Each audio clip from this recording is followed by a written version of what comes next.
नमस्कार, आपका मेरे यूट्यूब चैनल पर हार्दिक स्वागत है। आज हम मेरिट पॉइंट कैसे बनता है उसके बारे में बात करेंगे। आज से कुछ महीने पहले हमने central board of indirect tax and custom under revenue department की चेकलिस्ट पर विचार किया था और पॉइंट कैसे बनते हैं यह देखा था। देखिए, हर विभाग की अपनी चेकलिस्ट होती है और उसमें कुछ पॉइंट भी चेंज हो सकते हैं। इसलिए आज हम मिनिस्ट्री ऑफ डिफेंस में आने वाले विभागों में पॉइंट कैसे बनते हैं उनके बारे में बात करेंगे। चलिए शुरू करते हैं। यह checklist department of controller general of defence account यानी सीडीए द्वारा वितरित किया गया है। डेट है 22/1/2018। सब्जेक्ट है scheme for compassionate appointment, relative merit points and revise procedure for selection regarding. आप इसमें देख सकते हैं कि सीडीए ने अपने सबऑर्डिनेट विभाग में वितरित किया है, जो कि एमओडी द्वारा ऑर्डर प्राप्त हुआ है। इसमें बताया है कि डीओपीटी इसमें नोडल ऑफिसर रहेगा। डीओपीटी यानी department of personal training and grievances, और मोस्ट डिजर्व कैंडिडेट को अपॉइंटमेंट या सिलेक्शन देने के लिए यह पॉइंट स्केल बनाया गया है। और इसके नीचे आप स्क्रीनशॉट लेके खुद भी पढ़ सकते हैं या डाउनलोड कर सकते हैं, जो एमओडी की वेबसाइट है, वहाँ से आप सर्कुलर या ऑर्डर नंबर देख सकते हैं।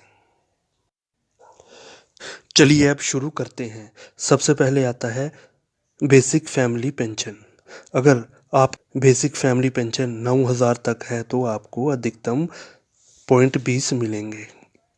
अगर 9,001 से 11,500 तक है तो आपको 18 पॉइंट मिलेंगे। उसके बाद आप खुद टेबल से देख सकते हैं। न्यूनतम की बात कर लेते हैं। अगर 31,501 या अधिक है बेसिक फैमिली पेंशन तो आपको 0 यानी 0 पॉइंट आपको मिलेंगे। अब 2 नंबर पे आता है टर्मिनली बेनिफिट्स या लमसम अमाउंट, यानी डेथ के बाद जो राशि ग्रेजुएटी, जीपी फंड आदि के रूप में प्राप्त होती है परिवार को।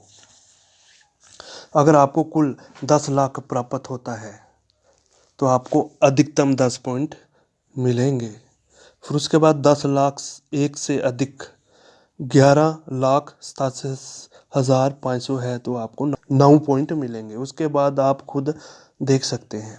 न्यूनतम की बात करते हैं। 26,87,501 या अधिक है तो 0 पॉइंट आपको प्राप्त होंगे। फिर है annual income from movable immovable property और income earned by other member of the family. अगर एनुअली इनकम नील है तो आपको 5 पॉइंट मिलेंगे, और 1,95,001 है तो आपको 0 पॉइंट मिलेंगे। बीच में आप खुद देख सकते हैं टेबल से। फिर उसके बाद आता है movable immovable property of the family. अगर नील प्रॉपर्टी है तो 10 पॉइंट आपको मिल सकते हैं। अगर 5 लाख से एक है तो आपको 8 पॉइंट मिलते हैं, और अगर 20 लाख से अधिक है तो आपको इसमें 0 पॉइंट प्राप्त होगा। फिर आता है नंबर ऑफ डिपेंडेंट।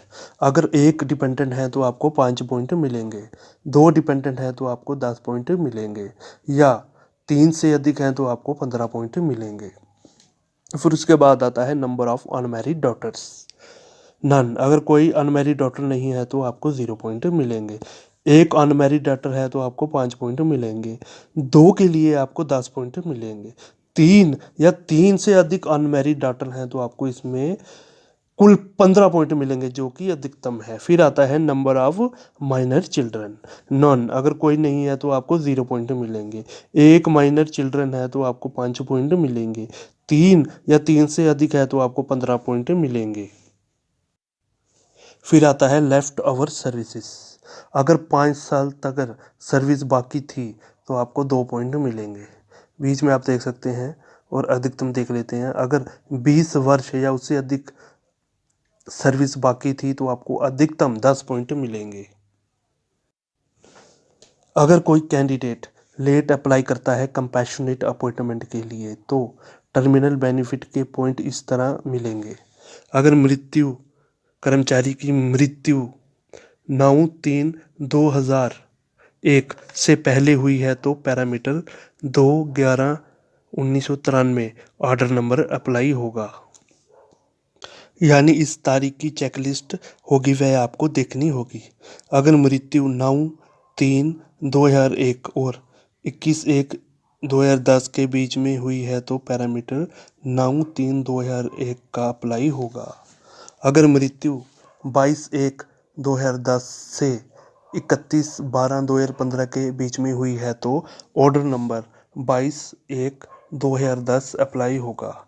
और सभी विभाग को सख्ती से अनुपालन के निर्देश भी दिए गए हैं और आप नीचे देख सकते हैं कौन कौन से विभाग पर यह नियम लागू होते हैं।